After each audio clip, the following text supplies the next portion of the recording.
What's up? My name is Millie and welcome back to the channel. Today we're going to be doing a little bit of a sit down video and we're going to be talking about Camp America, expectations versus realities, what it's actually like, and just kind of my experiences, and just really go in depth because I get a lot of people messaging me on Instagram asking me a lot of questions, so I'm going to go through some of those. I went to camp last summer, I'm going back to the same camp this summer. I leave in about 6 days actually. I have such a tight time schedule to get this video edited and uploaded, but it's fine, she can do it. I don't really know how to start this video, but maybe I should start by saying that camp isn't for everybody, and that's quite alright. Like, it is a job at the end of the day, and not everybody's gonna like the same kind of job or the same kind of lifestyle, because also you have to remember it is a bit of a lifestyle you're signing up to for about 2 months. You know, not everybody enjoys that. You are gonna be in the wilderness, you are gonna have like no Wi-Fi, you're gonna have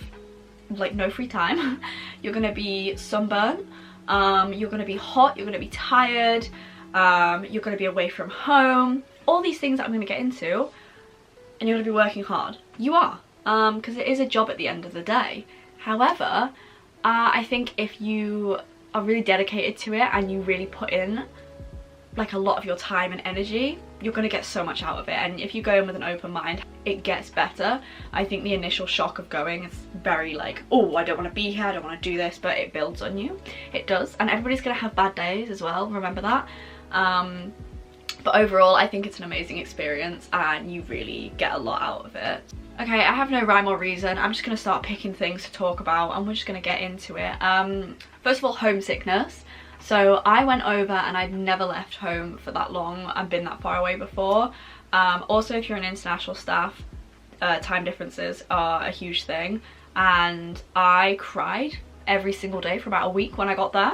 I won't even lie to you, that is the reality of the situation, and I know a lot of people who are homesick, and I know people who would phone home every single day of the summer during that off period. For me, I didn't want to do that. I decided after the first couple of times that I'd cried on the phone to my parents. I said, I'm not going to keep phoning home because I think it's going to make it worse for me, and I think it's going to make me think of all the things I'm missing out on there, when in reality I have such an opportunity here, and if I keep thinking about what I'm missing back at home, I'm not going to take every opportunity here and think about the people I'm here with for only a short amount of time.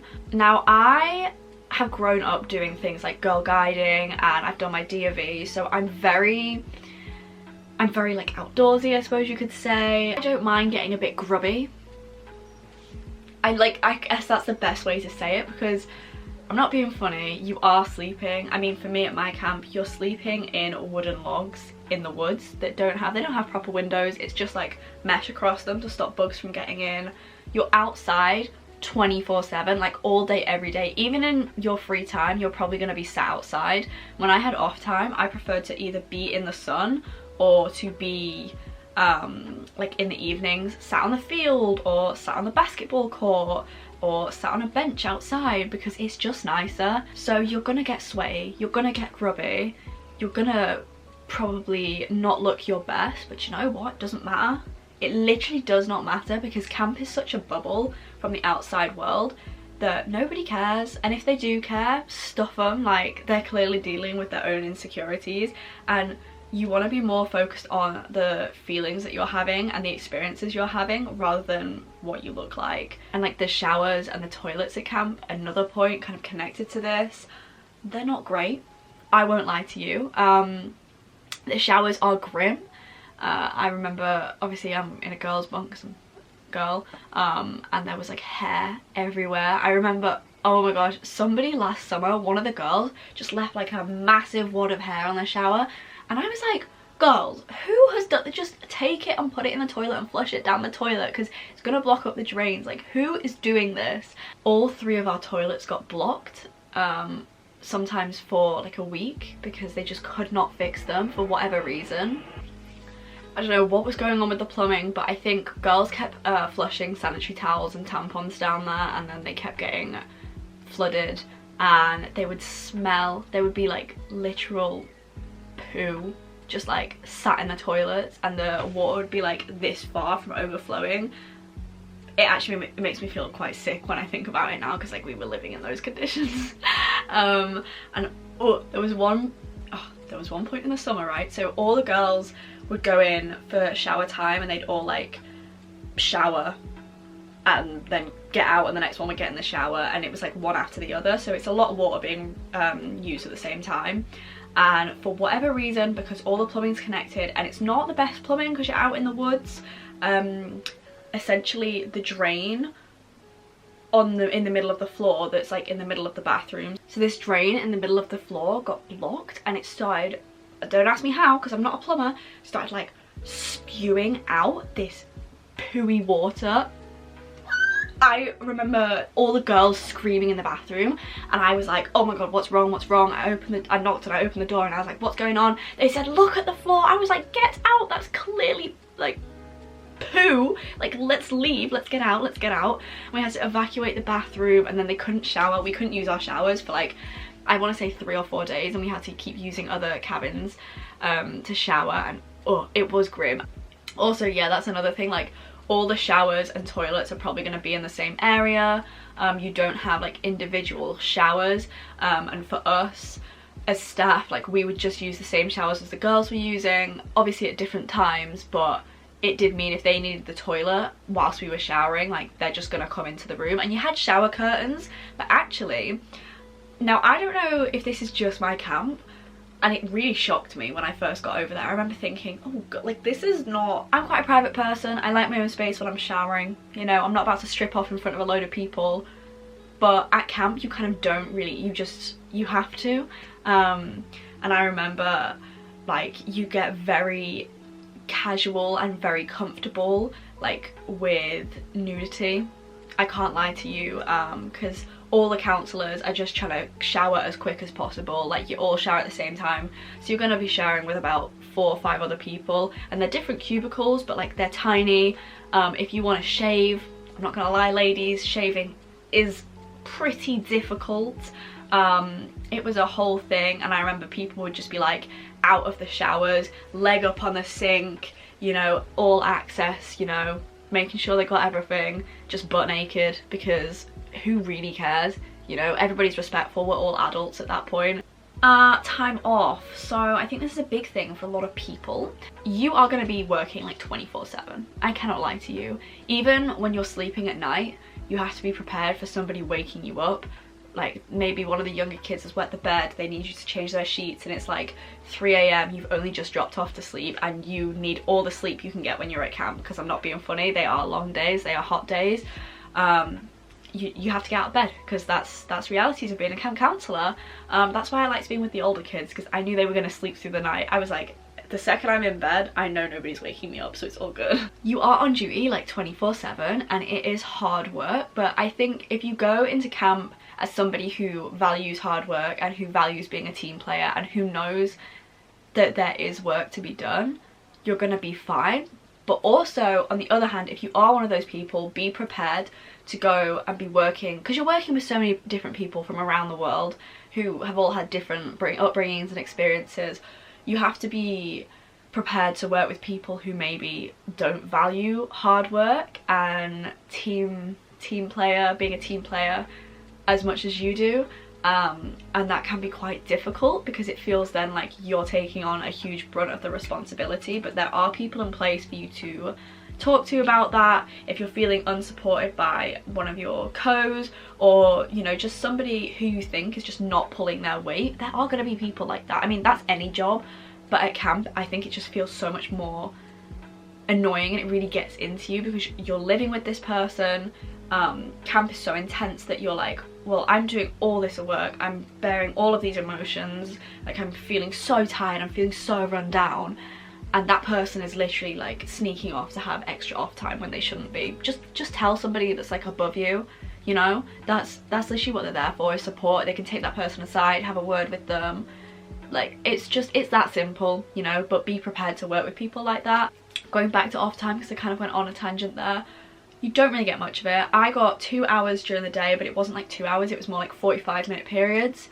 And then I got, once the unit meeting was finished in the evening, which would be around 10:30, we then had until 1 AM, which was when our curfew was. Wi-Fi and technology and phones, big thing for a lot of people going to camp. They think, oh, how am I going to survive without my phone? very easily, I will tell you. My camp did not allow phones outside of this lounge. You had to keep them there in a locker, and I loved it. I was like, this is brilliant. Like, I would not have it any other way, because you just disconnect. Camp is a bubble, and I want to stay in that bubble for the 2 months that I'm there, you know? I want to be spending time with people who I've met from flipping Argentina, Spain, Israel, Poland, you know? I want to be spending time with those people who I'm not going to see again likely after I leave this place. Why am I texting my mate back home when I want to be paying attention to my kids and I want to be making friends with the other counsellors? Like, that's my thought process. Get a digital camera because you want to be able to take pictures, but you can't carry your phone on you. So that's my top tip for that. Okay, off days and like getting around on your off time. Not gonna lie to you, it is so spenny. If you are not an American, mate, I'm not gonna lie to you, you are screwed, because camps are usually in the middle of nowhere. There's like no public transport to get to them. Getting to the nearest town, an Uber, the Uber's gonna cost you like $40. So you better have like 6 friends you're splitting it between, and that's just one Uber there. Then you're gonna pay for stuff in town, then you're gonna want to Uber back because you've got to get back to camp. And like, I'm not gonna lie to you, make friends with the Americans and hope that they have a car. That's my best advice, because some lovely Americans last summer, love you guys, gave me lifts like in the evenings when we were allowed out of camp. I got taken to Wawa's, which is like this, imagine like the Co-op petrol station. It's kind of like that, but then imagine like a little bit of a fast food section inside that does like takeaway stuff. That's what Wawa's is. It's very strange. The Americans had like a big obsession with it, and I was like, I don't really understand what's going on here. I'll just go along with it and enjoy the fact that I'm not in camp. Some of my favourite days off are when the Americans would take me home with them, and I was able to have like a little nap in their house, and somebody's mum home cooked us a meal once, and I was like, I actually think I'm gonna move. The food, okay, I'm not gonna lie, I love camp food because I have the taste of a 5-year-old in terms of my dietary requirements. Yeah, I was like, cheese toasties, oh yeah. I was like, pasta for the 5th time this week, get it in my bowl. However, I did find I did put on a little bit of weight, which is not a bad thing. However, it meant when I got back to the UK, like none of my clothes fitted me, and I was having a little bit of a breakdown when I got back because it was freshers for me, and none of my clubbing dresses fitted me. Like I felt ugly in everything that I owned. So I had a bit of a wobble when I got back to the UK because of the food that I'd eaten in the US. I also found I was like really addicted to sugar, and I think it's just because all the snacks they feed you are full of sugar. There wasn't really access to fresh fruit apart from at breakfast time. Anytime there were fruit or vegetables, I would go feral. They had a salad bar at camp, and I would literally grab with my hand, I would use the tongs obviously, but I would be grabbing handfuls of spinach and just mixing them into whatever I was eating because I knew I needed the nutrients. I was like, oh, my body cannot take any more cookies. Our camp have milk and cookies every night, and they're delicious, they're so good, but every night. Also, oh my gosh, cookout, like a barbecue, they called it a cookout, banging. Every Friday at camp for me, I don't even remember, every Friday I was like, yes, get me a burger, get me some corn, get me some of this, nom nom nom. Oh, loved it. I was obsessed. I'm just trying to think what else people might want to know, and I'm kind of just thinking, what could people expect from camp having seen what they've seen in the movies? And I'm thinking like Parent Trap, things like that. I think making friends is so easy. I think it's super intimidating, it's really intimidating, but once you get past, I think the first week is awkward, and I also think with international staff, that's the time when there's going to be a lot of cliques. And that's when I noticed it the most, was during like staff training, when you're first getting there and getting to know people, because obviously you're in a new country. Culture shock is real, by the way, not gonna lie to you. The first time they started like chanting in the mess hall and like screaming after dinner, I was sat there like, what is going on right now? After a while I kind of learnt the chants and I was taking part in it, but the first few weeks I was thinking, this is actually a cult. Like this is a cult. That's what I said. I said, I've got to go. I gotta leave. and you've just got to push through those boundaries. You've just got to go and sit with somebody at lunch and just say hey and introduce yourself and really be open. That's what camp really pushes you to do, actually, is be an extrovert. And if you're not an extrovert, I hope you get adopted by one, because at some point you are just gonna have to come out of your shell. Oh my gosh, a big thing. Is camp like Love Island? Yeah. This is how I explain it to my friends at uni when they ask about counsellors and like counsellors' business. Bro, it's literally Love Island for camp counsellors. So you are, okay, first of all the counsellors are like, I want to say 18, 19 to early 20s to like 25, okay? So you're all in that time period where you're all kind of the same age. You get put in a camp for 2 months with not really any access to the internet, no access to anybody else apart from each other. So obviously you're all going to be friends, and some people are going to be more than friends. There are going to be some camp romances. They do happen 100%. And does everybody know what's happening? Yeah, 100%, all the time. Your business will not stay your business at camp. I'm telling you right now, it's going to go around like wildfire, because the only thing for camp counsellors to do during their off time is gossip. I'm not being funny. There is nothing else to do but chat to each other, and you're constantly going like, oh my gosh, did you hear about this thing that happened today? And you'll chat about like the drama that happened at lunch or something, you know. Oh my gosh, did you hear about this? Did you hear about that? Oh my goodness, did you hear? Because what else are you going to do when you're locked away? Not locked away, but like you are locked away from the world for 2 months. You're going to discuss other things, but you're spending all your time with these people. If you're going to have like a cheeky camp romance, absolutely fine, go for it. It makes summer interesting. However, don't let that take over, you know? More than likely you're not going to see them again after the summer has ended. So don't, if you have like an argument or something happens, don't let it take over your whole summer. I'm not being funny, it's not the most important thing, and you don't want somebody else ruining your experience, because it can be incredible. And you just don't want like that negative spin on it, you know? I'm so excited to get to camp and see what's happening, meet all the new people, find out all the cheeky details. It's so much fun. It's like reality TV. It's like you're living in Keeping Up with the Kardashians. You're gonna have the best summer ever. Like, if you're going to camp for the first time this summer, oh, I'm so jealous of you. I'm so jealous. I mean, I'm obviously gonna enjoy it so much because I'm going back as a returner, but there's something so special about going for the first time and experiencing all of these new things and experiencing what camp is like. And it really, you learn a lot about yourself, and I think you learn a lot about life, and I think you come away as a different person. And those 2 months that you're in camp, they're not to get like too deep or anything, but they're like ingrained in your soul. They are a moment in time in your life which really leaves you marked in such a good way, and nobody else gets it. When you go back to normal life, when you go back to uni, or you go back to your job, or you just go back to home, nobody gets it.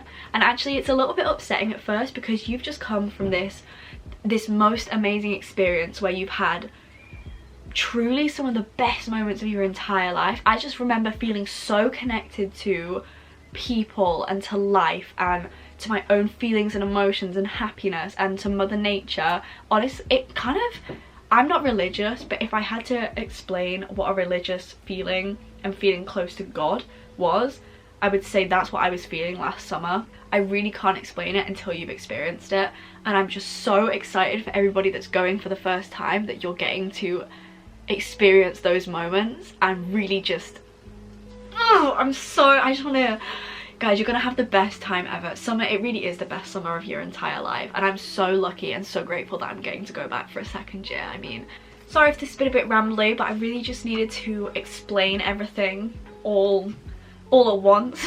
Just, I don't know what this is, but you know, keep it going. Hopefully you've kind of learned something from this video. If you've got any more questions, my Instagram is always in the description. Leave a comment, message me on Instagram, and I will do my best to answer those questions. If you're going off to camp soon, which everybody here watching this I'm assuming will be, have the best summer ever. It's going to be incredible. If you're thinking about going to camp, do it. absolutely do it. It's once in a lifetime opportunity and it's the best thing you will ever do for yourself. And I will see you guys soon whenever I upload my next video. Bye.